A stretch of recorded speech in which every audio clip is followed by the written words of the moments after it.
विषय को आगे बढ़ाने के लिए हमारे साथ जुड़ेंगे सीआरसी सिक्किम के lecturer occupational therapy Shri Rakesh Mahapatra ji, और national institute of empowerment of person with visual disability से जुड़ेंगे हमारे साथ तारू त्रिखा जी, मिस तरुश्री त्रिखा जी, जो कि अर्ली इंटरवेंशन सेंटर में कार्यरत हैं, जुड़ चुकी हैं हमारे साथ। और कुछ ही समय पश्चात हम इस सिलसिला को आगे बढ़ाएंगे। उससे पहले मैं इस कार्यक्रम की रूपरेखा के बारे में बताना चाहूँगा। इस चर्चा को और आगे बढ़ाने के लिए हमारे साथ हमारे श्री रवि कुमार साहब जुड़ेंगे, जो कि रेजिडेंट कोऑर्डिनेटर सीआरसी गोरखपुर के पद पे अभी कार्यरत हैं, और डॉक्टर हिमांशु दास सर, जो कि डायरेक्टर निपमेट देहरादून के डायरेक्टर हैं, जो भी हमारे साथ जुड़ेंगे। और मैंने अभी उनसे बात की, चर्चा किया, तो हो सकता है टेक्निकल कारणों की वजह से वो जुड़ ना पाए। तो इस चर्चा को हम उनके आशीर्वाद बच्चों से शुरू करेंगे। और हमारे पास अभी कुछ समय है इस कार्यक्रम की शुरुआत करने के लिए। तो मैं इस कार्यक्रम की बारे में बताना चाहूँगा कि आज के इस परिदेश में कोरोना महामारी जो बढ़ते जा रही है, और जिसकी वजह से हम लोग देख भी रहे हैं कि एक साल बीत गई, 1.5 साल बीत गया, 2 साल होने को जा रही है, और हम सभी इस कोरोना महामारी से ग्रसित हैं। और इसमें कोई भी ऐसा इंडिविजुअल नहीं है, आदमी, औरत और बच्चे, ऐसा नहीं है कि कोई भी इस कोरोना महामारी से अछूते हैं। उनकी हर कार्य प्रणाली जो है अफेक्टेड हुई है, प्रभावित हुई है। तो इस आज का जो टॉपिक हमने रखा है इस सिलसिले के चर्चा, play in occupational therapy for childrens. Childrens की ऐसे क्या क्यों जरूरी है खेलना, और खेल से रिलेटेड क्या गतिविधि होती हैं जो उनके मानसिक विकास में, शारीरिक विकास में, और पेरेंट्स चाइल्ड रिलेशनशिप में एक बहुमुखी विकास का दर्जा रखती है। स्कूल्स में, फिर आपके जितने भी किंडर गार्डन जो भी स्कूल्स हैं, फिर गार्डन में क्या भूमिका अदा करती है ये प्ले, और प्ले को समझना क्यों इतना जरूरी है हमें, आपको और माता पिता को, और दादा दादी को, भाई बहन को, चाचा चाची को। आज की इस परिस्थिति में प्ले क्या इंपॉर्टेंट रोल प्ले करता है उनके मानसिक विकास में। और जिस तरह से हम देखते हैं एज ऑक्यूपेशनल थेरेपिस्ट, हम क्लिनिकल ऑक्यूपेशनल थेरेपिस्ट हम लोग देखते हैं अपने क्लिनिकल सेटअप में कि जो भी बच्चे इससे ग्रसित होकर आते हैं और उससे प्रभावित होते हैं, तो क्या क्या चीज़ें होती हैं जो उनके प्रभावित होते हैं। और प्ले एक ऐसा थेरेपी है, और क्या कंसेप्ट है, कौन सा प्ले हम उनको प्रोवाइड करें और क्यों करें और कब करें, इस चीज़ की बहुत ही ज़्यादा ज़रूरत है। तो उस श्रृंखला को हम आगे बढ़ाएंगे। और उससे पहले मैंने कुछ इमेजेस डाउनलोड किए हैं और कलेक्ट किए हैं, वो मैं आपको दिखाना चाहूँगा 5 मिनट।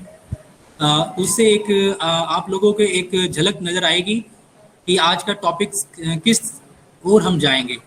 तो मैं अपना स्क्रीन प्रेजेंट करना चाहूँगा 2 मिनट के लिए। आज का जो टॉपिक है वो play in occupational therapy for childrens. मैंने कुछ इमेजेस कलेक्ट किए हैं, जो इमेजेस एक आज की जो चर्चा की जो है उस चीज़ को और प्रभावित करेगी और आगे बढ़ेगी। और हमारे साथ हमारे स्पीकर सीआरसी सिक्किम से lecturer occupational therapy Rakesh Mahapatra ji हैं, उस चर्चा को बढ़ाएंगे। और हमारे साथ जुड़ी हुई हैं मिस तरुश्री त्रिखा जी, जो clinical occupational therapist early intervention centre, जो कि गवर्नमेंट ऑफ इंडिया के अंतर्गत आती है। और अर्ली इंटरवेंशन सेंटर जो आज हमारे मिनिस्ट्री इसको बहुत ही इंपॉर्टेंस दे रही है। अर्ली इंटरवेंशन सेंटर जो हर एक सीआरसी और हर एक नेशनल इंस्टीट्यूट में खुल चुका है और खुलने वाला है। तो अर्ली इंटरवेंशन सेंटर के पॉइंट ऑफ व्यू से हम देखेंगे कि प्ले क्या इंपॉर्टेंट रोल प्ले करता है एज ए ऑक्यूपेशनल थेरेपी, और दूसरे जो प्रोफेशनल्स हैं उनको क्या मदद करेंगे as special educators, psychologist, clinical space therapist, और जितने भी रिहेबिलिटेशन प्रोफेसर हैं उनको क्या मदद करेंगे। तो ये कुछ पिक्चर्स हैं जो एक रूपरेखा तैयार करेंगे किस तरह से बच्चे खेल रहे हैं, और एक जो स्माइलिंग जो फेज आ रही है, और एक जो चुनौती है फिजिकल एक्सरसाइज कर रहे हैं, और जो ग्रुप एक्टिविटी जो आ रहा है, फिजिकल स्ट्रेंथन की जो इम्प्रूवमेंट आ रही है, वो इस फोटोग्राफ्स में दिख रही है। फिर इसमें देखेंगे कि कैसे ये कैरम बोर्ड खेल रहे हैं, जो प्रतिभा है इनकी जो इम्प्रूवमेंट हो रही है।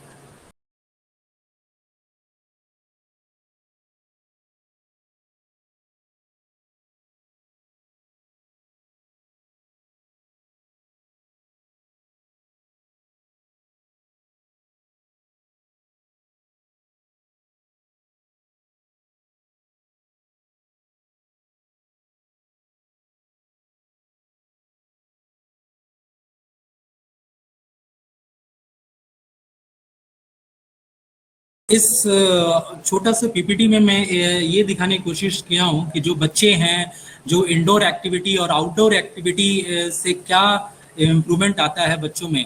आपने देखा होगा जितने भी इमेजेस हैं, बच्चे एक स्माइलिंग फेस लेके जो चुनौती है उनको सामना कर रहे हैं और बड़े होके एक मुकम्मल व्यक्तित्व की पहचान रखते हैं और डेवलप होती है उनमें। इस पीपीटी को मैं यहीं एंड करता हूं और इस वेबिनार की आगे के कार्यक्रम को बढ़ाने के लिए मैं प्रोग्राम चेयरपर्सन हमारे श्री रवि कुमार सर को मैं आमंत्रित करना चाहूंगा कि वो अपने आशय वचन से इस वेबिनार की को आगे बढ़ने की हमें आशीर्वाद दे sir. Shri Ravi Kumar sir. Thank you Amit ji and first of all good afternoon to you all. आप सभी को मेरा नमस्कार। Composite regional centre CRC Gorakhpur आप सभी को हार्दिक स्वागत एवं अभिनंदन करता है। जैसा कि आज का वेबिनार जो टाइटल है role of play in occupational therapy for children, बहुत ही अच्छा टॉपिक है। और जैसा कि प्ले का रोल क्या होता है बच्चों में, क्योंकि ये बच्चों से रिलेटेड है और ये जितने भी हमारे बीच दिव्यांगजन के माता पिता जुड़े हैं इस वेबिनार का बहुत अच्छा लाभ उठाएंगे। जैसा कि हम जानते हैं प्ले जो है बहुत इंपॉर्टेंट एक्टिविटी है जो कि स्पॉन्टेनियस होता है, बच्चों में अपने आप स्पॉन्टेनियस और एंटरटेनमेंट करता है और इसी एंजॉयमेंट और एंटरटेनमेंट के जरिए वो अपना फ्री टाइम प्ले मेथड के जरिए यूज करता है और जिसके कारण बच्चे का फिजिकल ग्रोथ पॉजिटिव ग्रोथ होता है और उसके साथ साथ उसका ओवरऑल डेवलपमेंट भी सही होता है। प्ले के मेथड के जरिए ही बच्चा कोऑर्डिनेशन सीखता है, उसके बीच का स्ट्रेंथनिंग उसका अच्छा होता है और क्रिएटिविटी भी सीखता है प्ले मेथड के जरिए। प्ले एक बहुत अच्छी टेक्निक्स है जो कि बच्चों में बहुत बेनिफिशियल होता है। प्ले मेथड के जरिए ही बच्चा इमोशनल वेलबींग और बच्चों की चाइल्ड की जो एबिलिटी होती है उसके जरिए हम एक्सप्लोर कर पाते हैं कि आखिर बच्चों में क्या क्या वो इंटरेस्ट लेता है, क्या उसका पॉजिटिव आउटकम है, क्या पॉजिटिव स्ट्रेंथ है और उसका क्या नेगेटिव स्ट्रेंथ है, क्या वो नहीं कर पाता है, जिसके जरिए हम उसको अपना गोल बनाकर उसके इम्प्रूवमेंट में मदद करते हैं। तो जैसा कि हम जानते हैं play therapy is very much important और आज के इस वेबिनार में प्ले का ही रोल ऑक्यूपेशनल थेरेपी एस्पेक्ट में बच्चों का क्या है, so it is very important. So without taking much time, first of all, I would like to welcome on behalf of CRC Gorakhpur, I would like to welcome our director, sir, Dr. Himanshu Das, sir, who is the director of this Institute of Empowerment of Persons with Visual Disability, Dehradun.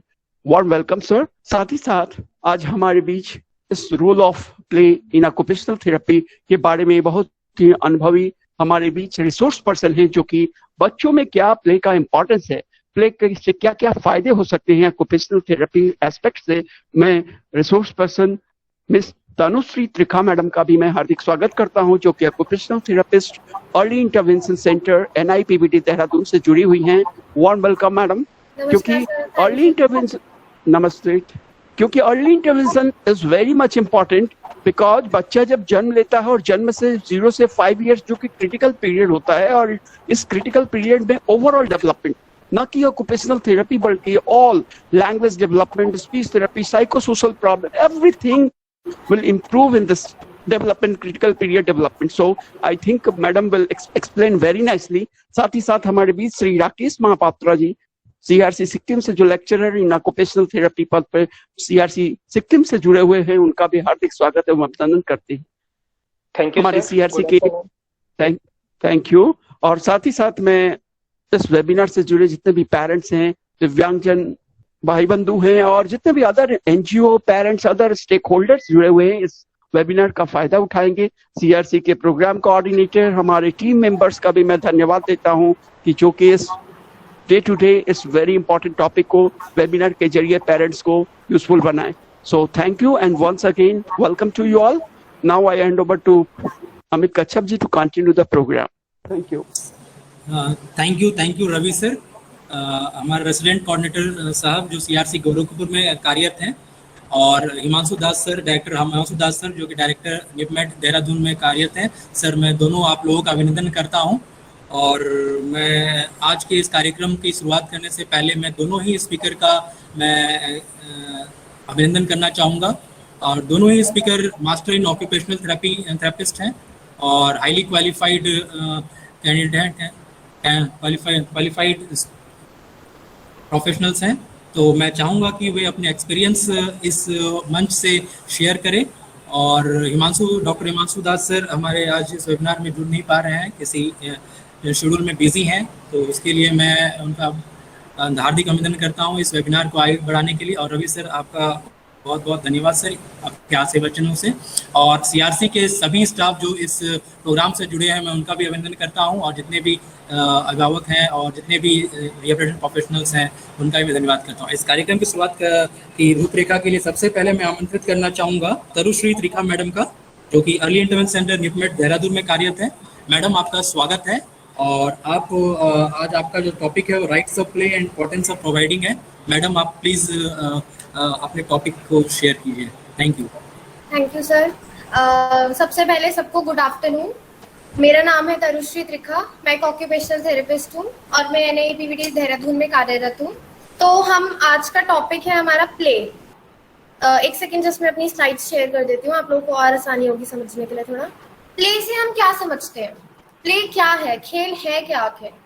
Play एक ऐसा engagement है जो कि हमारे दिमाग को, हमारे दिल को सुकून देता है, हमारे लिए प्लेजरेबल है।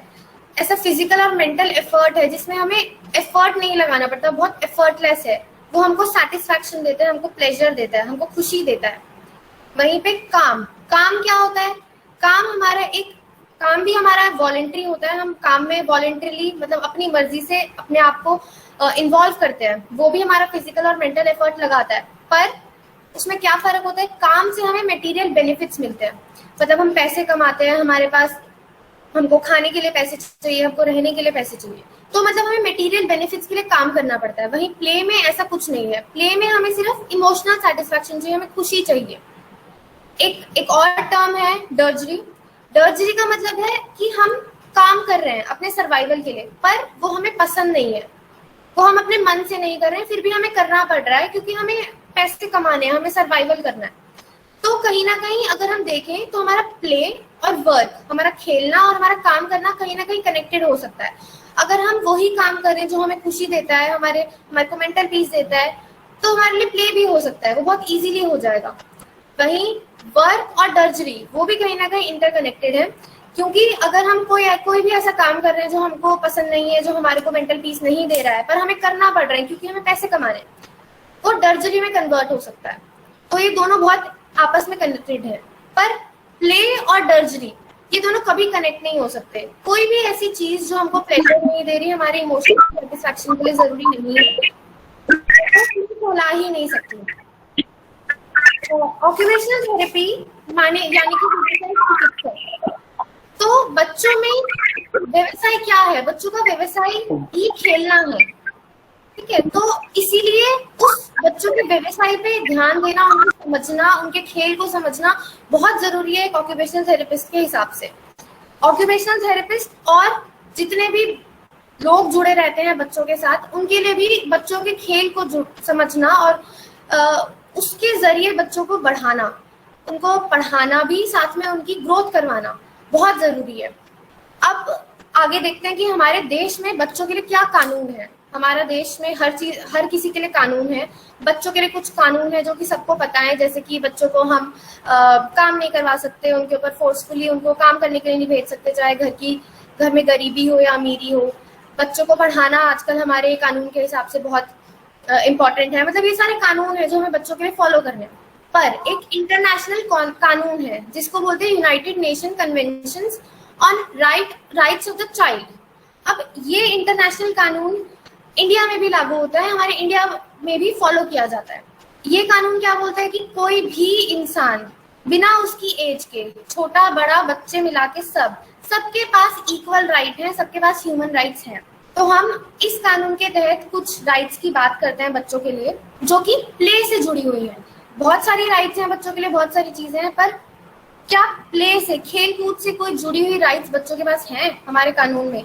तो हाँ, हमारे कानून में बच्चों के लिए खेल से जुड़ी हुई राइट्स भी हैं।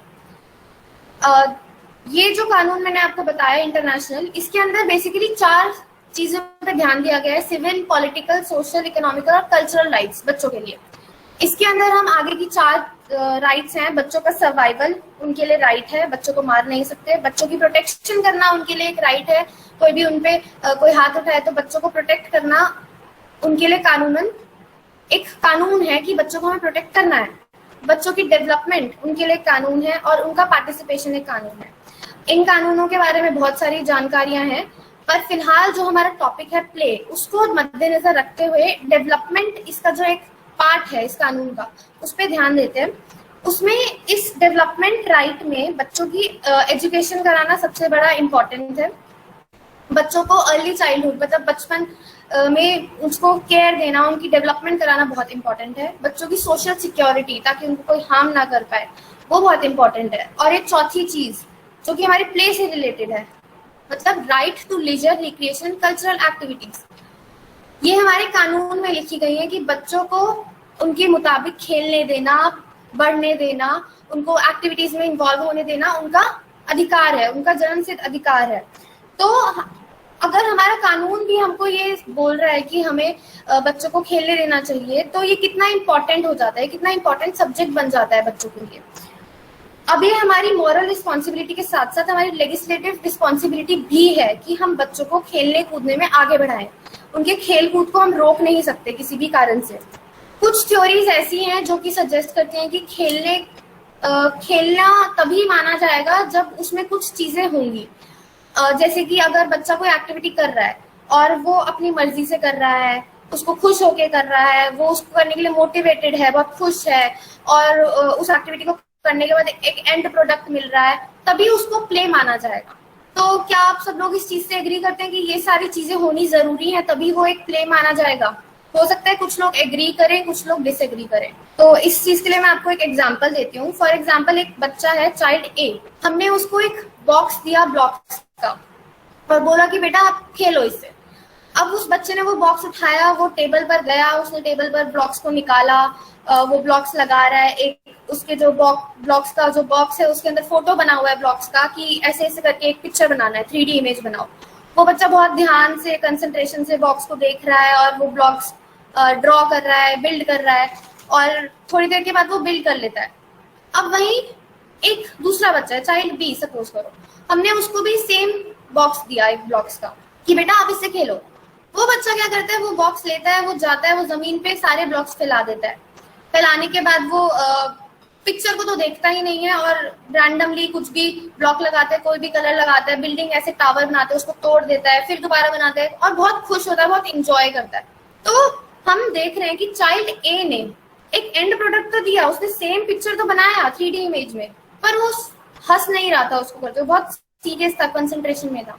वहीं दूसरा बच्चा जो चाइल्ड बी है, उसने बहुत खुशी खुशी, बहुत इंजॉय करके वो बॉक्स बिल्डिंग को वो ब्लॉक्स के साथ खेल रहा था, पर वो सेम पिक्चर नहीं बना पाया। तो क्या हम बोल सकते हैं कि चाइल्ड ए खेल रहा था या चाइल्ड बी नहीं खेल रहा था, या दोनों बच्चे नहीं खेल रहे थे? तो ये चीज गलत होगी। दोनों बच्चे खेल रहे थे, बच्चों का खेलने का तरीका अलग था। तो हमें जरूरी नहीं है कि हम एक एडल्ट के पर्सपेक्टिव से, एक बड़े होने के नाते हम उस चीज को देखें। हमें जरूरी है कि हम एक बच्चे के तरीके से वो देखें कि वो कैसे उसको खेल रहा है। बच्चा कैसे उस एक्टिविटी को अप्रोच करता है वो ज्यादा इंपॉर्टेंट है, ठीक है? एक एक्टिविटी इंपॉर्टेंट नहीं है, बच्चा उस एक्टिविटी को कैसे खेल रहा है वो ज्यादा इंपॉर्टेंट है। फॉर एग्जाम्पल, अगर हमने बच्चे को एक पेपर दे दिया, तो क्या हर बच्चा पेपर के साथ एक ही तरीके से खेलेगा? नहीं। कोई बच्चा होगा जो पेपर की बोर्ड बना लेगा, कोई बच्चा होगा एरोप्लेन बना लेगा, कोई बच्चा उस पर पेंटिंग करेगा, कोई उसको फाड़ कर खेलेगा, पर वो बच्चे अपने अपने तरीके से खेलेंगे, अपने तरीके से खुश रहेंगे। तो बच्चों का खेलना बहुत ज्यादा डिपेंड करता है उनकी फ्रीडम पे, उनकी खुशी। अगर हम उनको फ्रीडम दे रहे हैं, अगर हम बच्चे को बार बार जाके टोकते रहेंगे, नहीं बेटा ये ऐसे करो, नहीं बेटा ऐसे करो, ऐसे ब्लॉक लगाओ, ऐसे पेपर को फोल्ड करो, तो बच्चे को कहीं ना कहीं यही लगेगा कि हम उसे कंट्रोल कर रहे हैं। तो उसकी चॉइस, उसकी फ्रीडम सब इफेक्ट हो जाएगी। वो बच्चा उस हिसाब से नहीं खेल पाएगा, उसको लगेगा कि मेरी फ्रीडम इफेक्ट हो रही है। तो एक एडल्ट कितना इन्वॉल्व कर रहा है बच्चे के खेल में, ये भी बहुत जरूरी है। उतना ही इन्वॉल्वमेंट जरूरी है जितना बच्चे को लगे कि हाँ ये मेरे खेलने के लिए जरूरी है। अब हर बच्चा एक जैसे नहीं खेलता, ये भी समझना बहुत जरूरी है। हर बच्चे का खेलने का अपना अलग तरीका होता है। बहुत सारी एक्टिविटीज होती हैं जिससे, अगर हम बच्चे को सपोज कलर सिखाने का कोशिश कर रहे हैं, किसी एक बच्चे को हम मे बी एक रिंग स्टैक एक गेम होता है, हम उससे कलर सिखा रहे हैं कि बेटा ये कलर का रिंग है, ये कलर का रिंग है, पर अगर उस दूसरा बच्चा है उसको रिंग स्टैक पसंद ही नहीं है तो वो उस गेम से क्यों खेलेगा।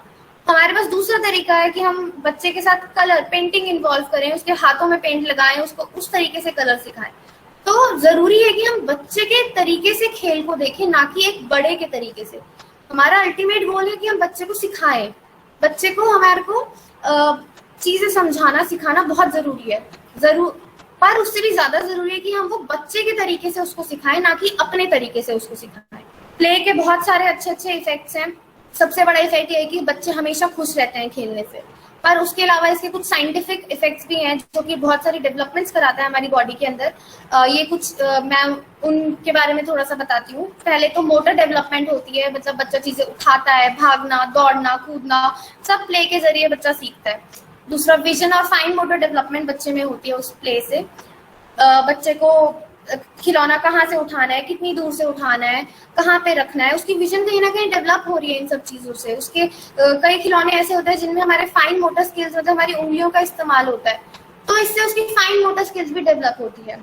हेयरिंग और लिसनिंग डेवलप होती है, बच्चा सुनता है, पेरेंट्स की बात सुनता है कि बेटा ऐसे खेलना है, हेयरिंग उसकी कहीं ना कहीं डेवलप हो रही है। लैंग्वेज उसकी डेवलप होती है, लैंग्वेज में बच्चा डिफरेंट खिलौनों के नाम सीखता है, उनको बोलना सीखता है, उसकी वोकैबुलरी इंक्रीज होती है, उसके कलर्स इंक्रीज होंगे और उसकी प्रोनाउंसिएशन इंप्रूव होगी। तो लैंग्वेज डेवलपमेंट कहीं ना कहीं रिलेटेड है प्ले से।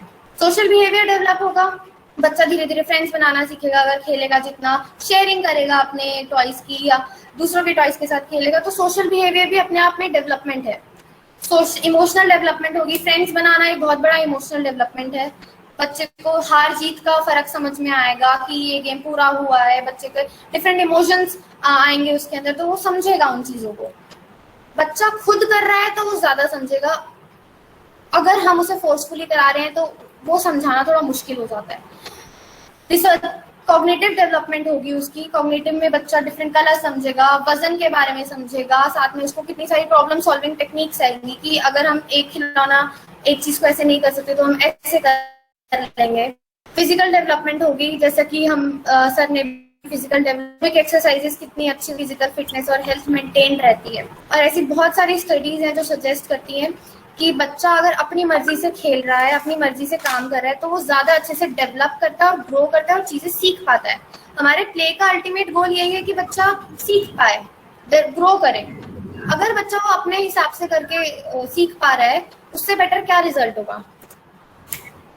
अब हम देखते हैं कि कुछ चीजें हैं प्ले की जो कि इम्पोर्टेंट है किसी भी बच्चे के लिए खेलने के लिए। ऐसी 4 चीजें आइडेंटिफाई की गई हैं कि जो बच्चे को खेलने के लिए थोड़ी इम्पोर्टेंट है।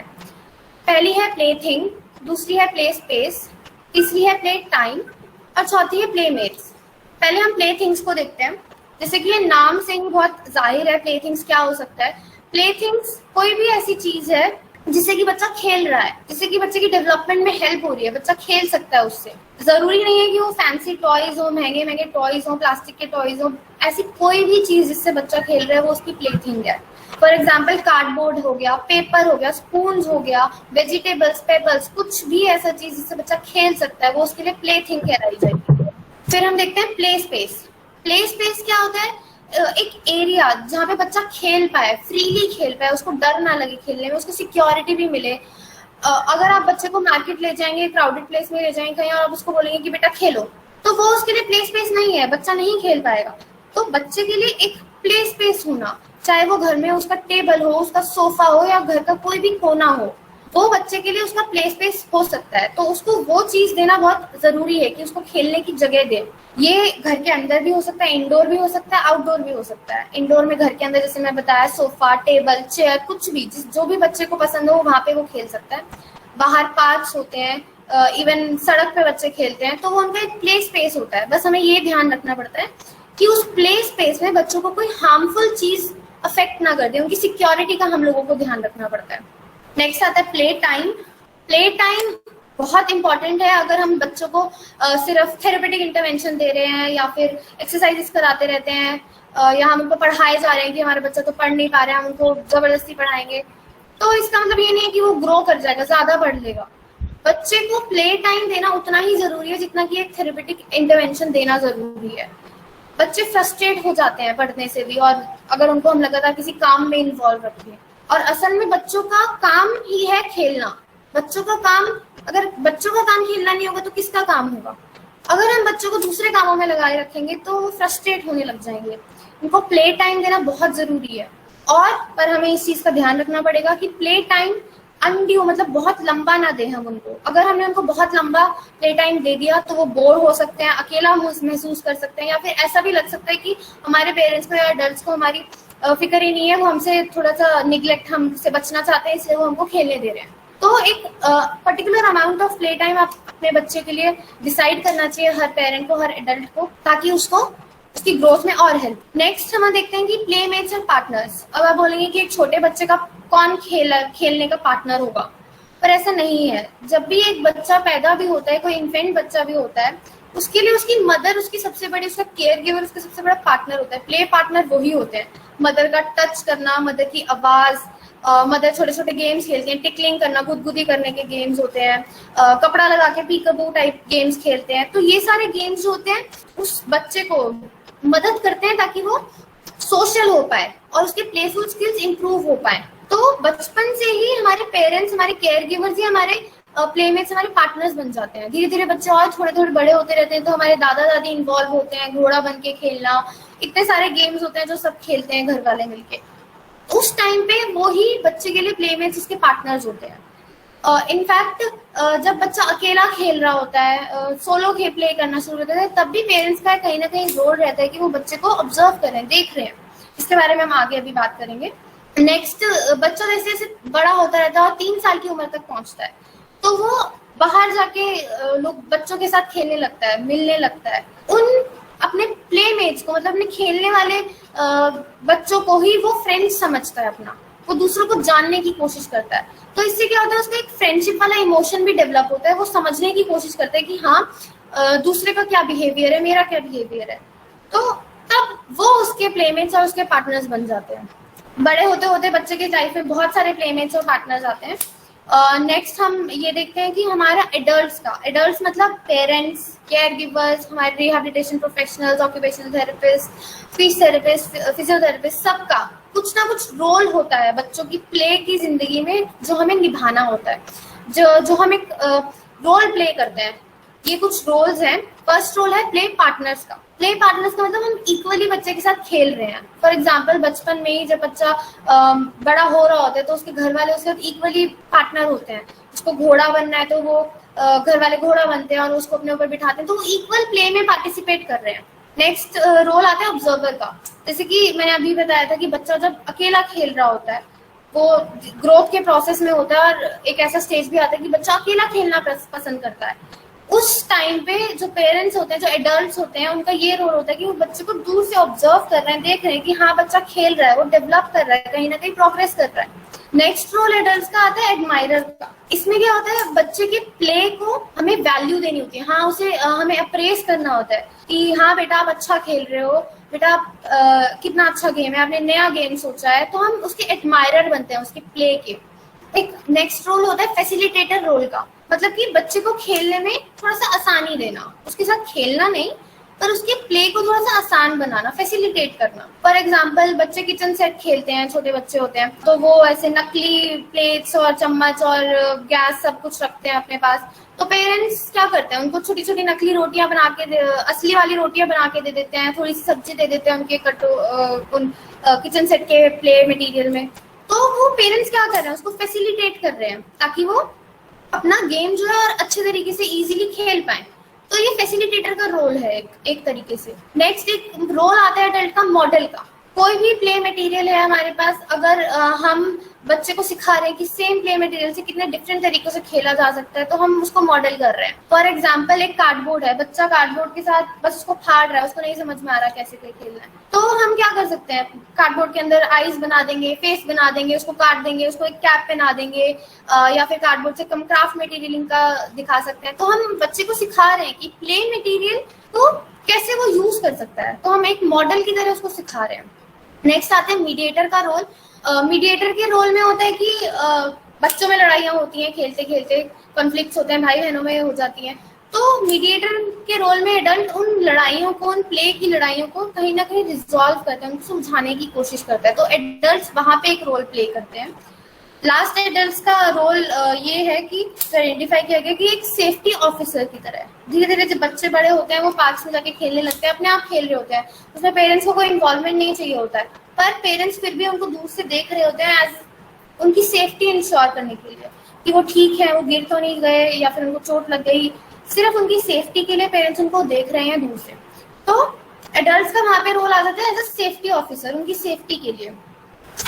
ये कुछ चीजें थी। मतलब अगर ऑक्यूपेशनल थेरेपिस्ट का मतलब ही है व्यवसायिक चिकित्सा, अगर बच्चों के लिए उनका व्यवसाय ही खेलना है, अगर हम उनके खेलने पर भी ध्यान ना दें तो वो कैसे ग्रो कर पाएंगे। तो खेलना एक उनके लिए ऐसी चीज है जो उनके ग्रो करने के लिए बहुत इंपॉर्टेंट है, और हम हर प्रोफेशनल को उस चीज का ध्यान रखना चाहिए। ठीक है, थैंक यू। यहाँ पे मेरा वार्तालाप खत्म होता है। थैंक यू तरुश्री, आपका बहुत अच्छा डिस्कशन रहा और हमें भी कुछ नया लर्न करने को मिला। आपने राइट्स के बारे में चर्चा की कि प्ले एज ए चिल्ड्रंस का क्या राइट्स होता है प्ले में, और क्या इम्पोर्टेंस रोल होता है और कौन कौन से प्रोवाइड कर सकते हैं प्ले में। जैसे कि हम बताया playthings, play space, playtime, playmates, तो और रोल ऑफ इंडिविजुअल्स क्या है, फैसिलिटेटर क्या है, ऑब्जर्वर क्या, एडमायरर क्या, सेफ्टी पॉइंट ऑफ व्यू से। तो मेरे ख्याल से आपके डिस्कशन से मेरे जितने भी प्रोफेशनल्स जुड़े हुए हैं और जो भी आए होंगे उनको बहुत ही अच्छी नॉलेज होगी। कुछ क्वेश्चंस भी आए हैं हमारे पास, तो मैं उन क्वेश्चंस को आपसे मैं लास्ट में डिस्कस करेंगे हम लोग। और हमारे साथ हमारे डेवलपमेंटल थेरेपिस्ट श्री संजय कुमार साहब जुड़े हैं, संजय सिंह साहब, तो वो इस डिस्कशंस को आगे बढ़ाएंगे क्वेश्चंस के थ्रू। और मैं नेक्स्ट रिसोर्स पर्सन को मैं टाइम देना चाहूँगा, और समय की थोड़ी कमी है, आप हमसे जुड़े रहें और इस चर्चा को हम लास्ट में डिस्कशन में आपके साथ पैनल डिस्कशन के बाद हम चर्चा करेंगे। Thank you once again Tarushri. इस चर्चा की अगली शुरुआत के लिए मैं श्री राकेश महापात्रा जी को आमंत्रित करना चाहूँगा। उनको आमंत्रित करने से पहले मैं उनका एक ब्रीफ इंट्रोडक्शन देना चाहूँगा। Shri Rakesh Mahapatra ji master of occupational therapist हैं, जो कि अभी कार्यरत है CRC Sikkim as a lecturer occupational therapy का पोस्ट पे, जो कि हमारे भारत सरकार के सामाजिक न्याय मंत्रालय के अंदर आती है। और CRC सिक्किम अभी मुश्किल से अभी 6-7 महीने हो रही है, नया सेटअप है और बहुत ही चुनौतीपूर्ण है, और हम बहुत ही अच्छे प्रोफेशनल्स उस सिक्किम पे जुड़े हुए हैं, सिक्किम में कार्यरत हैं। और मैं इसी सिलसिले को आगे बढ़ाते हुए श्री राकेश महापात्रा जी को मैं आमंत्रित करना चाहूँगा कि वे अपने चर्चा और टॉपिक को शुरुआत करें। उनका चर्चा का टॉपिक है Theraplay, creating a better parents child relationship. तो child relationship, parent child relationship के बारे में डिस्कस करेंगे। श्री राकेश महापात्रा जी, आप जुड़े हुए हैं हमसे। Rakesh Mahapatra sir. Yes sir, thank you sir. Welcome, most welcome, आपका हार्दिक स्वागत करता है CRC गोरखपुर। आप अपने डिस्कशन शुरू कर सकते हैं sir. First of all I would like to thank doctor Himanshu Das sir, director NIPVD Dehradun, and Sri Ravi Kumar sir, resident coordinator CRC Gorakhpur, and Amit Kumar sir, lecturer occupational therapy CRC Gorakhpur, and all CRC Gorakhpur teams for inviting me to today's webinar. So आज का जो topic है, today I am going to present थेराप्ले, creating a better parent-child relationship। क्या करना है, कैसे कि थेराप्ले के साथ हम एक पेरेंट एंड उसका बच्चा, उनके दोनों का रिलेशनशिप को कैसे अच्छे तरीके से डेवलप कर सकते हैं। So before going to the topic, so now I'm coming to the introduction. What is play therapy? To understand this, we have to understand what is occupation. Occupation is your dominant activity. For adult, his occupation is doing his job and earning for his family. But while doing his occupation, while doing his job, what happens? Something he face any problem, कुछ problem होता है जो कि उसी को express कर सकता है उसका सीनियर के साथ या कलीग के साथ, किसी के साथ भी एक्सप्रेस कर सकते हैं। But what about child? बच्चा का क्या है? बच्चा का ऑक्यूपेशन है play. So through play what happens?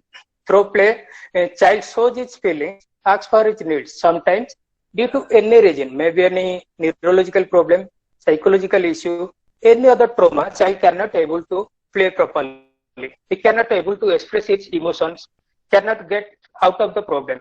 So with the help of therapeutic play, therapists guide in such a way that child is able to express his emotions.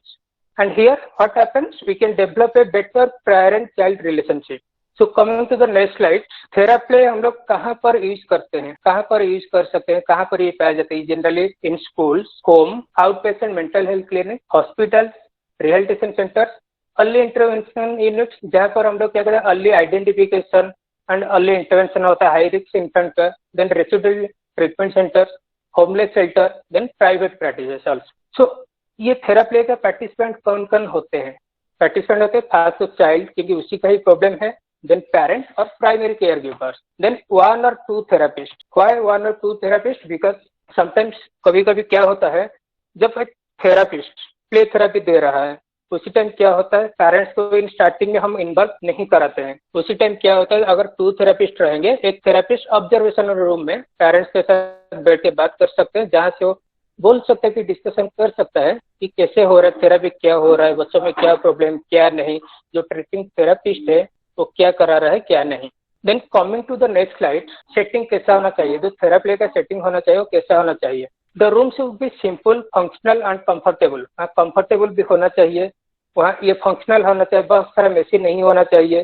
Comfortable में suppose वहाँ chair भी होना चाहिए. कोई parents आते हैं, कोई बच्चा को लेके कोई पेरेंट्स आते हैं, then what happens, sometimes they have low back pain, knee pain, so they cannot sit in the floor. So if there will be any chair, they can sit there. So there should be also bean bag and pillows should be there, because to relax sometimes and to have fun. Then एक therapy room में हमेशा एक observation room होना चाहिए with two way viewing mirror. जैसे कि क्या होगा, पेरेंट्स ऑब्जर्वेशन रूम में बैठेंगे, वहां से बच्चे के साथ क्या हो रहा है, क्या नहीं, थेरापिस्ट क्या कर रहा है, वो देख सकते हैं. उसके बाद suppose observation room is not available, क्या कर सकते हैं, हम सिंपली थेरापी यूनिट में वीडियो बना सकते हैं, या थेरापिस्ट क्या करे, उसको सिचुएशन को वीडियो करके पेरेंट्स को समझा सकते हैं, नहीं ये आपका बच्चा में ये सारा प्रॉब्लम है, यहाँ पर हमको केयर करना है, इसी के ऊपर हमको फोकस करना है. Coming to the next slide, कभी कभी पेरेंट्स हमारे साथ बहुत टेंशन में आते हैं, उनका बच्चे को लेके आते हैं. Then what happens, they ask how many section you will take, कितना सेशन होगा, कितना नहीं, कितना टाइम लगेगा, मेरा बच्चा कब ठीक होगा.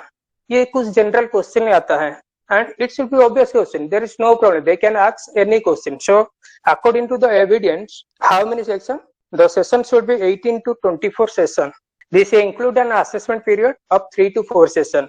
क्योंकि जब हम असेसमेंट करते हैं, ये नहीं कि एक सेशन में बच्चा आ गया, उसी का जो बिहेवियर है सेम थिंग वो नए सेशन में दिखाएगा, बिहेवियर चेंज हो सकता है. So it should be 3 to 4 session. In between the therapy treatment will going on, then the follow-up session to 4 to 6 weeks. If case is complex, ये case अगर थोड़ा कॉम्प्लेक्स होता है, then हम ट्रीटमेंट सेशन को थोड़ा बढ़ा सकते हैं, may be 6 month to 1 year तक ले सकते हैं. जनरली कोई पेरेंट्स कंप्लेन देते हैं, ये थेरापिस्ट मुझे बस 15 मिनट दे के छोड़ दिया है, वहां गया था, वहां पर थेरापिस्ट क्या कहता है, how much time they give for 1 hour and more. So कितना टाइम होना चाहिए, appropriate time, mainly according to the evidence it should be 30 to 45 minutes. But ये नहीं कि एक फिक्स रूल है आपको 30 मिनट्स दिखना है, आपको 45 मिनट दिखना है. According to need you can increase the timing also.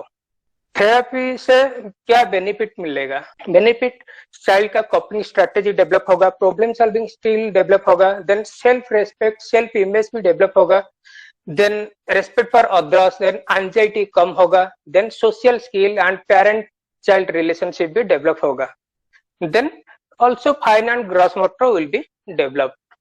Then we will discuss when play therapy will be used. It can be used in many conditions, like if it is chronic illness or any palliative care, otherwise developmental delays or learning disabilities. अगर कोई बच्चा का school में भी behaviour में problem है, कोई बच्चा बहुत सारा एग्रेसिव एंड एंग्री बिहेवियर है, और there is an emotional trauma, जैसे कि कोई फैमिली में मम्मी पापा के अंदर डिवोर्स हुआ है, सेपरेशन और death of a close family member, then बच्चा भी ट्रॉमा में जाता है, देन उसका साइकोलॉजिकल इश्यूज होता है, उसी में भी हम प्ले थेरेपी दे सकते हैं.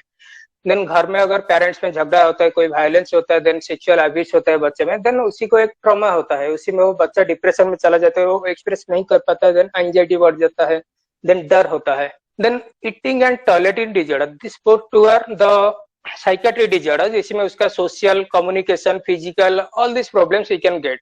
Then ADHD means attention deficit and hyperactivity, and also autism spectrum disorder. Then therapy का सीक्वेंस क्या होना चाहिए, what should be sequence, sequence ये होना चाहिए जैसे कि कोई बच्चा हमारे पास आता है, first thing is the assessment, then you will go for therapy, here also you go for the assessment, then therapy, then follow up session. In assessment what you do, mainly यहाँ पर हम फोकस करते हैं on the child and his parents, parents दोनों parents का अंदर relation कैसा है, relation of parents with his child ये कैसा है, देन क्यों ये रेफरल में आया है, एनी अदर फैमिली हिस्ट्री जो कि उसका बच्चा का साइकोलॉजी में अफेक्ट होता है, ये सब हम असेसमेंट को करते हैं। But while assessment the child should be present, may not be present. Then we come for the treatment, like I said before, treatment में ये नहीं कि आप फर्स्ट सेक्शन ही आपका ट्रीटमेंट स्टार्ट हो जाएगा, you have to explore what are the problem, so you have to keep in observation 2 to 3 sessions. So treatment sessions should be engaging and fun and understanding of the child. We should understand what the child needs and we should focus that we should understand the plan change from moment to moment. ये नहीं कि बच्चा आज जो behaviour दिखाया कल भी वो बिहेवियर हो सकता है, मे बी ये बिहेवियर चेंज हो सकता है, तो ये प्लान हम फिक्स कर लिए, ये नहीं कि कल को ही प्लान के हिसाब से हम करेंगे, जो बिहेवियर पाया जाएगा उसी के हिसाब से ही हम हमारा प्लान को, ट्रीटमेंट प्लान को चेंज करा सकते हैं। तो क्या होता है ट्रीटमेंट में, for the first 3 to 4 session parents observation में रूम में होते हैं, थेरेपिस्ट थेरेपी देते हैं, but while parents are in the observation room, अगर सेकंड थेरेपिस्ट अवेलेबल है then what happens, second therapist parents को समझा सकते हैं कि नहीं हमारा थेरेपिस्ट ये करा रहे हैं, यहाँ पर आपका प्रॉब्लम है, यहाँ पर आपका प्रॉब्लम नहीं है, हम इसी के ऊपर काम करेंगे। सपोज यहाँ पर सेकंड थेरेपिस्ट अवेलेबल नहीं है या ऑब्जर्वेशन रूम नहीं है, पेरेंट्स बाहर है, उसी टाइम क्या कर सकते हैं, after the therapy session is over, therapist come also discuss everything with the parents, parents के साथ डिस्कस करता है, देन एक अप्रोप्रिएट ट्रीटमेंट प्लान हो सकता है। अगर किसी चीज में पेरेंट्स का जरूरत होता है, सपोज बच्चा रो रहा है और थेरेपी में बिल्कुल मन नहीं देता है, उसी में हम पेरेंट्स को इन्वॉल्व कर सकते हैं, there is no hard and fast rule कि parent won't be there from the first session. Then treatment checkup session कब होता है, जब हम थेरेपी प्लान कर लेते हैं, एक प्लान दे देते हैं आपका बच्चा का इतना टाइम लगेगा, 1 month 2 month 3 month हम ये थेरेपी देंगे, उसके बाद आपको घर पर करना है। तो फास्ट में क्या होता है, फास्ट जो 3 months होता है, every month they come for the checkup session, then after 4 months they come for a year, then we'll see what is the core concept of therapy. First thing is change is possible. What is it means, it works on brain plasticity. Brain plasticity क्या कहता है, it means brain's ability to change and adapt to new things as a result of experience. जब experience होते जाएगा brain भी change होता है, as a result what happens, child learns new things, then enhance its cognitive, psychological and emotional development. यहाँ पर उसका emotional, cognitive and psychological development भी होता है। Then therapy provides a direct here and now experience. क्या कहता है कि जब हम एक बच्चा थेरेपी में आता है, उसका पास्ट में जो प्रॉब्लम हुआ था, हमें उसी के ऊपर फोकस नहीं करना, अभी बच्चा हमारे पास आया है, उसी के ऊपर क्या प्रॉब्लम है क्या नहीं है, देन आगे जाकर हम क्या कर सकते हैं, पास्ट के बारे में ज्यादा बात नहीं करना, but you have to know the past. क्यों हमें पास्ट के बारे में जानना है, ओनली बिकॉज पास्ट में सपोज कोई बच्चे के ऊपर कोई इमोशनल अब्यूज, सेक्सुअल अब्यूज या ट्रॉमा या कोई पेरेंट्स डिवोर्स है, ये सब जानना चाहिए, तब हम एक अच्छा थेरेपी ट्रीटमेंट दे सकते हैं। Then therapy should be playful, ये नहीं कि बच्चा हमारे पास आ गया हम बच्चा को बोल देंगे now you go take this ball and play, and the child is playing and we will sit in one place. Therapy should be playful. We should engage in the therapy, and it should be multisensory. Multisensory क्या है, जैसे कि हम sensory integration में हम focus करते हैं, olfactory, optic, vestibular, tactile, proprioceptive, ये सब में सब कुछ पाया जाता है कि कुछ प्रॉब्लम है in this area, then we can send the child to the sensory integration therapist. And then ये थेरेपी जो होता है हमेशा एक extensive use of touch. Touch should be appropriate. Suppose a young girl child is there, you cannot touch her always, so the touch should be appropriate. कहाँ पर touch करना है, कहाँ पर टच नहीं करना है, ये आपको सीखना है। ये नहीं कि कोई भी बच्चा आता है आप बार बार टच करेंगे तो मे बी तो child will avoid. Next thing, approach to treatment. What are the guidelines for the therapist? Guidelines ये है, the therapist should be confident and comfortable with is taking the charge. हमेशा confident होना चाहिए and responsive होना चाहिए, empathic होना चाहिए। जब हम एक बच्चे को ट्रीट कर रहे हैं, सिंपैथी नहीं दिखाना, with empathy you have to treat. And हमेशा we have to focus on the eye contact. So if you focus on eye contact, the eye contact will develop, then we can better treatment दे सकते हैं. then हमेशा एक appropriate physical contact होना चाहिए. हमेशा देखना है कि ये बच्चा को कहीं हर्ट नहीं हो, कहीं पर इंजुरी नहीं हो रहा है. ये माइंड में हमेशा रखना है कि every child is unique, special and valued. ये नहीं कि ये बच्चा में जो बिहेवियर दिख रहा है next child will show the same behaviour. So हमेशा ये फोकस में करना है कि every child is unique and we should be responsive to the cues given by the child. Child क्या क्यूज दे रहा है, वो चाहता है या नहीं, करना चाहते हैं या नहीं, उसका इमोशन, ये सब को देख के आगे हम ट्रीटमेंट को बढ़ा सकते हैं.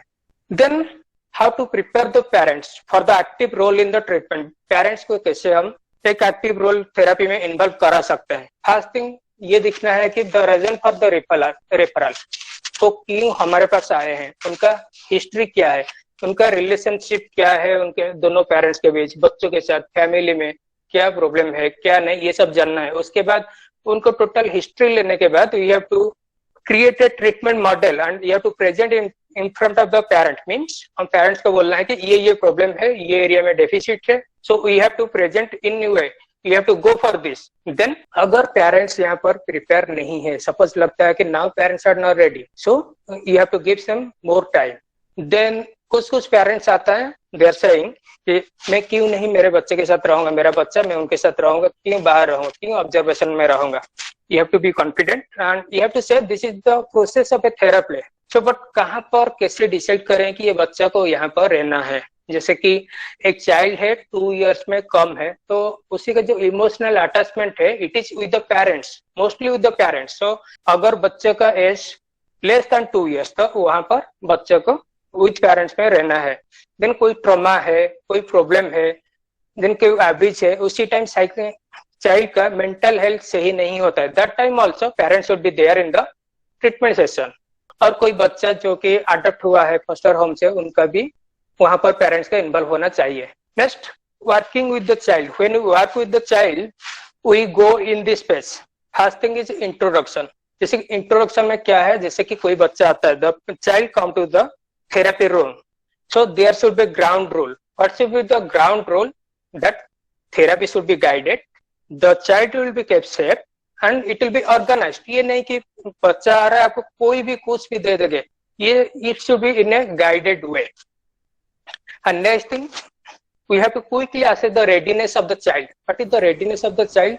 ये होता है कि जैसे बच्चा थेरेपी आता है, वो क्या करता है, डर के मम्मी के पीछे छुप जाते हैं. तब हम देखते हैं कि नहीं, बच्चा हमारे साथ करना नहीं चाहते हैं. उसी टाइम आप उनको जबरदस्त नहीं बोल सकते हैं कि you just come here and do this thing. This won't appropriate. So what you have to say? First, you have to introduce yourself like, hello, my name is Rakesh.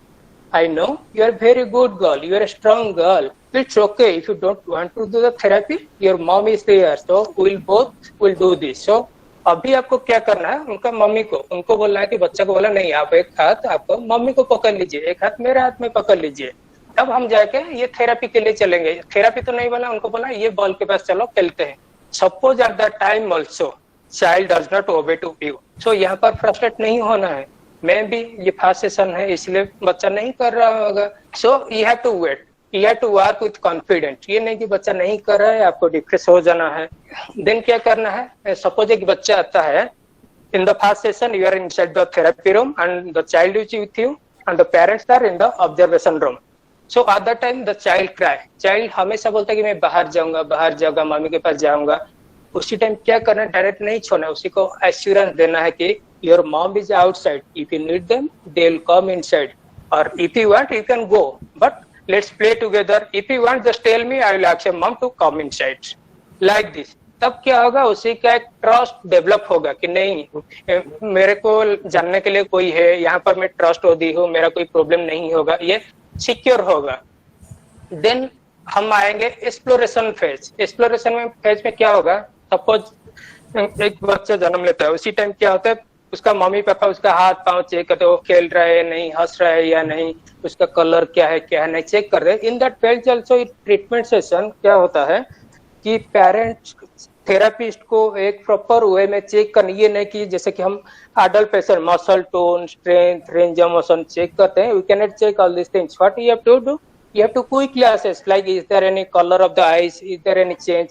Suppose कोई बच्चा डरता है, क्या होता है, स्वेटिंग होता है या ठंडा पड़ जाता है या कभी कभी गर्म होता है, तब क्या करते हैं, ये देखना है उसका हार्ट रेट क्या है क्या नहीं, according to that we can plan the treatment. So after that ये सब करने के बाद सपोज एक बच्चा is not giving the eye contact, he can not say कि just look at me I am here, ऐसे उसको हम जबरदस्त नहीं करा सकते हैं. उसको क्या करा सकते हैं, बोल सकते हैं कि yes you are a good girl, तुम बहुत अच्छी हो, ठीक है, मुझे तुम सरप्राइज करो, क्यों नहीं दिख रहे हो मेरे से, कुछ प्रॉब्लम है, ठीक है मत दिखिए, बट मैं यहाँ तुम्हारे साथ हूँ, तुम्हारा कोई भी प्रॉब्लम नहीं होगा, अगर कुछ प्रॉब्लम होगा तुम मुझे बता देना. तब क्या होता है, बच्चा ये सोचेगा कि नहीं ये थेरापिस्ट मेरे पास है, अगर मेरा कुछ प्रॉब्लम होता है then he will listen to me. So एक ट्रस्ट क्रिएट होता है. तो इसी वे में हमको ट्रस्ट क्रिएट करना है बच्चे के साथ. राकेश सर, मैं आपको इंटरप्ट करना चाहूंगा, थोड़ा सा समय की कमी है हमारे पास और हम ओके 8 बजे तक हम सेशन समाप्त करेंगे, कोशिश करेंगे, और डिस्कशन आवर भी है, 2-3 क्वेश्चन भी आए हैं और इस टॉपिक को हम लोग आगे भी रखेंगे. सर थोड़ा सा आप इसको समराइज कीजिए 1-2 मिनट में, और मैं डिस्कशंस के लिए लाना चाहूँगा सेशंस को, और उसके बाद फिर हम लोग इस सेशंस को समाप्ति की ओर ले जाएंगे. प्लीज सर, प्लीज आप कंटिन्यू कीजिए, 2 मिनट में सर सेशन खत्म कीजिए. Hello sir. जी सर मैं सार्थक का पापा बोल रहा हूँ. जी सर मेरा एक सवाल है आपसे. सर इधर हमारा सार्थक ये जो चलता है सर, ये चलते चलते भाई फिर ऐसा लगता है कि मुझे चलते डर जाता है, मतलब किसी चीज से एकदम. जी तो सर उसको कैसे गाइड करें, मतलब वो बाई में चलता है तो कोई चीज मतलब लगती है उसे साइड में है, मतलब डर जाता है एकदम. जी ये कितने साल का है आपका बच्चा? सर सार्थक अभी 5 साल का हो गया. 5 साल का है. आपने थेरेपी लिया है, सेशन लिया है, ऑक्यूपेशनल थेरेपी या रिहैबिलिटेशन प्रोफेशनल से मिला आपने? नहीं सर, सेशन तो चल रहे हैं, अभी 1 महीने से सेशन चल रहे हैं इसके. चल रही है थेरेपी? हाँ सर, मतलब ऑनलाइन क्लास चलती है इसकी. नहीं एक्सरसाइजेस की थेरेपी चल रही है, एक्सरसाइजेस के रिलेटेड? नहीं सर, ऐसा तो कुछ नहीं किया हमने भी. अच्छा ठीक है सर, उसका तो हम लोग करेंगे. आप अपना मेल आईडी मुझे लिख दीजिएगा, मैं भी अपना मेल आईडी चैट में लिख दूंगा, आप मुझे मेल कीजिएगा, है ना. मैं उसका बारे में पूरे डिटेल आपसे लूंगा और मैं आपको डिस्कशन इसके बारे में जो भी ट्रीटमेंट और सजेशन है मैं आपको इसमें ये लिखूंगा. ठीक है सर? ठीक है सर. हाँ, अपना मैं अपना चैट बॉक्स और मेल आईडी लिख देता हूँ, उसमें आप इसको करेंगे. ठीक है? Okay sir. Okay, thank you sir. Rakesh Mahapatra sir, आप 2 मिनट में कुछ सवाल. सो जैसा हम एक बच्चे के साथ काम कर रहे हैं, next phase is tentative phase. उसी फेज में क्या होता है, बच्चा सब कुछ कर लेता है क्योंकि वो सोचेगा कि नहीं थेरापिस्ट को मारेंगे इसीलिए वो कर लेगा, बट उसके बाद रेजिस्टेंट फेज होता है जिसमें वो कुछ करने के लिए नहीं चाहेगा. उसी टाइम हमको कॉन्फिडेंट रहना है, फ्रस्ट्रेट नहीं होना है. Then growing phase and trusting phase होता है. उसी टाइम हम थेरेपी को ग्रेडिंग करा सकते हैं, मोर कॉम्प्लेक्स एक्टिविटी दे सकते हैं, वहां पर ग्रुप थेरेपी क्या नहीं इसी के ऊपर हम फोकस करेंगे. देन समटाइम्स क्या होता है, हम बच्चों और पेरेंट्स के ऊपर देखते हैं, बट क्या होता है थेरापिस्ट में भी कुछ प्रॉब्लम होता है, जो रनिंग हो जाता है, रनिंग अप आइडियाज की उनका आइडिया नहीं आता है कि next what to do. Then criticism का फेस करना है, देन एंगर आता है, डिपेंडेंसी आता है, देन सैडनेस आता है, दुखी हो जाते हैं. तो उसी टाइम आपको और क्या कर सकते हैं, नॉर्मल को देख के वो कैसे खेलता है उसी के हिसाब से आपके पास जो बच्चा आया है उसी के साथ आप कैसे कर सकते हैं, ये सब के बारे में सोच सकते हैं. Next coming to the dimension. Dimension क्या होता है, हम कैसे ट्रीटमेंट प्लान कर सकते हैं, ये 4 वे में होता है, जैसे structure, engagement, nurture and challenge. Structure में क्या होता है, हम चाइल्ड को एक प्रोटेक्टिव एनवायरनमेंट देते हैं. एंगेजमेंट में उसके साथ हम एंगेज होते हैं. देन नर्चर में उसको लव, केयर ये सब देते हैं. देन चैलेंज में उसको डिफरेंट चैलेंजिंग एक्टिविटी देते हैं जिसके इसका इमोशनल डेवलपमेंट होगा. देन थेरेपी कैसे प्लान कर सकते हैं. प्लान स्ट्रक्चर वाइज क्या होता है, हम हर्ट नहीं करना चाहिए, हमेशा कॉन्फिडेंट होना चाहिए. स्ट्रक्चर ये नहीं कि हम हमेशा कंट्रोल करना चाहिए, ये कि हम मैसेज दे रहे हैं कि एक बड़ा कोई आपसे है जो आपका हमेशा केयर करेगा, आपको प्रोटेक्ट करेगा. इसे बेनिफिट क्या होता है, इसी को बेनिफिट होता है जो ओवर एक्टिव चिल्ड्रन है. जो जी सर, मेरे ख्याल से सर हमें स्टॉप करना चाहिए, टाइम की कमी है, इसलिए मैं क्षमा चाहता हूँ आपका. और हम लोग क्वेश्चंस और में डिस्कशन में करते हैं, बहुत सारे अच्छे क्वेश्चंस आए हैं, तो मैं चाहूंगा कि आप डिस्कशंस में जो थोड़ा जवाब दें इनका. Okay sir. हमारे सर संजय प्रताप सर जुड़े हुए हैं. संजय प्रताप सर, कोई क्वेश्चन आया है? सभी को नमस्कार. जी सर. सर्वप्रथम मैं आज के रिसोर्स पर्सन तनु मैडम और राकेश सर का स्वागत करता हूं सर। आपका बहुत ही जबरदस्त और अच्छा सेशन रहा सर। हमारे प्रतिभागियों को ढेर सारी जानकारी प्राप्त हुई। आपने बहुत ही प्रैक्टिकल तरीके से लोगों को बताया कि प्ले का क्या रोल है और ये किस तरह से बच्चों को हेल्प कर सकता है। ये एक प्रश्न आया है, मैं तनु मैडम से इसको लेना चाहूँगा। गार्जियन ने पूछा है कि प्ले थेरेपी के द्वारा हम या उसकी सहायता से हम बच्चों का ध्यान को एकाग्र करने की क्षमता को कैसे बढ़ा सकते हैं। जी जी ठीक है। तो सबसे पहला तो अगर किसी बच्चे का कोई मनपसंद हम उसको खेल खिला रहे हैं, उसका प्ले वो फेवरेट है, तो उसका अटेंशन सबसे पहले उस पर जाएगा। तो सबसे पहला पॉइंट यही बन जाता है कि वो प्ले ही उसके लिए एक अटेंशन वाली एक्टिविटी होगी। दूसरा, किसी भी खेल को ले लो, मैं एक एग्जांपल देके आपको देती हूँ कि बच्चे को पेपर से खेलना पसंद है, बच्चे को अपने हाथ स्लैप करना पसंद है, उसकी अटेंशन किसी तरह से इंक्रीज करनी है, अटेंशन बढ़ानी है, तो हम क्या कर सकते हैं कि हम बच्चे को मदद कर सकते हैं पेपर फाड़ने के लिए। हम उसको सिखाएंगे पेपर फाड़ना। धीरे धीरे हम उसको स्टेप बाय स्टेप आगे बढ़ाएंगे कि हम उसको पेपर को चिपकाना सिखाएंगे, जैसे कि कोलाज बनाते हैं। तो वो एक अटेंशन एक्टिविटी ही है।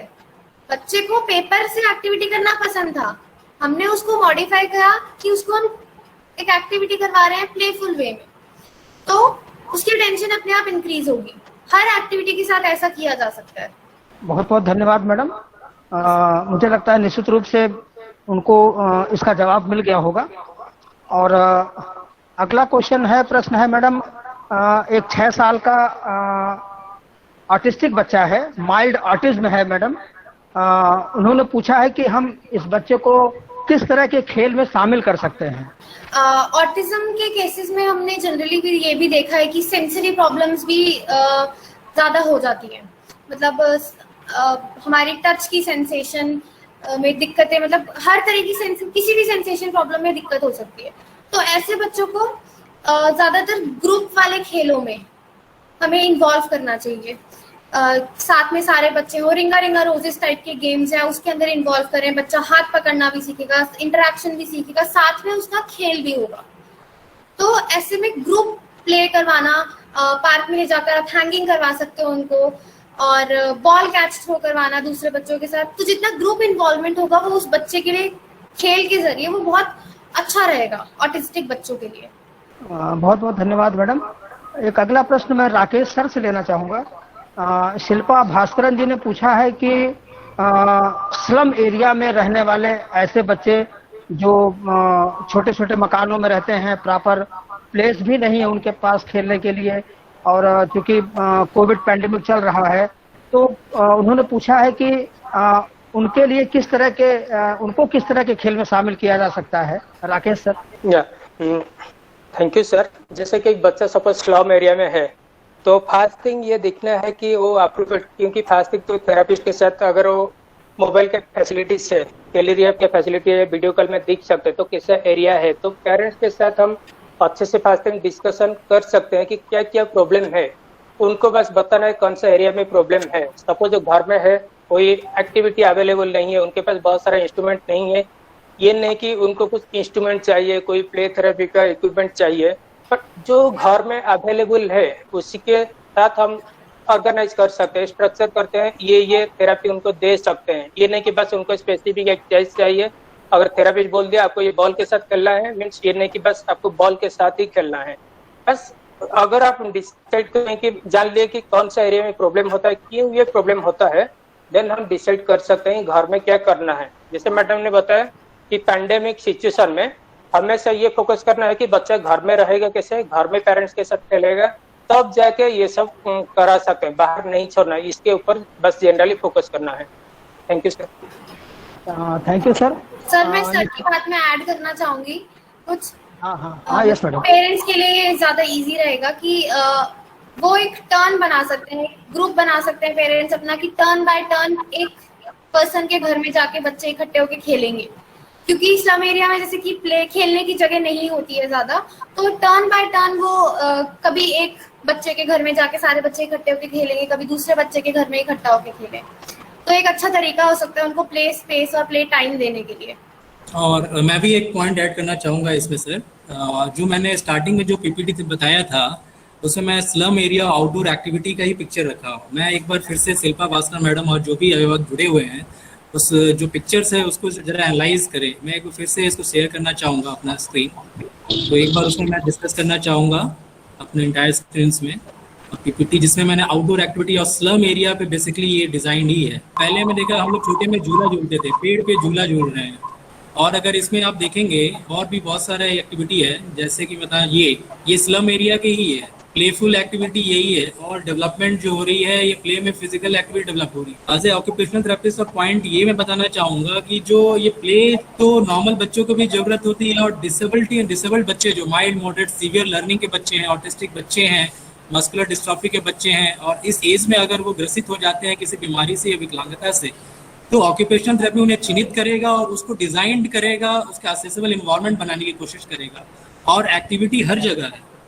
एक्टिविटी चाहे आप रूम में डिजाइन कर सकते हैं, बाहर में डिजाइन कर सकते हैं, हर तरफ से एक्टिविटी डिजाइन कर सकते हैं। वो आपकी क्रिएटिविटी माइंड पे डेवलप करती है। जैसे ये कैरम बोर्ड है, ये स्लम एरिया का ही आप कैरम बोर्ड रख दीजिए, उसमें उसके बहुत सारे लर्निंग इंटेलेक्चुअल डेवलपमेंट हो रहा है, ग्रुप एक्टिविटी हो रहा है, आई कॉन्टेक्ट हो रहा है, ग्रुप कम्युनिकेशन हो रही है। ये बालू पे खेल रहे हैं, ये फोटोग्राफ्स, ये सब स्लम एक्टिविटीज ही है। ये चीज ये आप देख सकते हैं, ये जो खेल रहे हैं डेवलपमेंट की ही पार्ट्स है। क्रिकेट आप खेल सकते हैं, कूद सकते हैं, लूडो खेल सकते हैं, बालू पे खेल सकते हैं, स्कूटर पे चढ़ सकते हैं। Designing, everything is designed, is creative mind. बस ये डिफाइन करना है हमें कि उसकी प्रॉब्लम कहाँ पे है, किस चीज में वो कमी हो रही है उसकी। तो इसी के साथ मैं इस चर्चा को समाप्त करने की तरफ लेके चलता हूँ। और मैं जो हमारे साथ, thank you Sanjay sir question hour sessions के लिए, धन्यवाद। और सीआरसी गोरखपुर के टीम और जो भी सभी स्टाफों को जो जुड़े हुए हैं, और doctor Himanshu Das sir director निपमेट को बहुत बहुत नमस्कार सर हमारे सीआरसी गोरखपुर की तरफ से, और रवि कुमार सर को एज रेजिडेंट कोऑर्डिनेटर जिन्होंने अपने हाथ से वचन से इस सेशन की शुरुआत की और आज के वेबिनार को। और सबसे अभिनंदन मैं करना चाहूँगा आज के जो रिसोर्स पर्सन जो हमारे जुड़े हुए हैं, प्रतिभागी यंग स्टार हैं और अर्ली इंटरवेंशन सेंटर्स में जुड़े हुए हैं, डॉक्टर तरुश्री और राकेश महापात्रा सर का, जिन्होंने अपने एक्सपीरियंस को हमारे साथ शेयर किया। और मैं इस सिलसिला को यहीं समाप्त करना चाहूँ। जितने भी अभिभावक इस वेबिनार से जुड़े हैं उनका भी अभिनंदन करता हूँ, और इसी के साथ मैं इस वेबिनार की समाप्ति की घोषणा करता हूँ। थैंक यू सभी को once again. Thank you Tarushri and Rakesh Mahapatra. Thank you sir for this opportunity.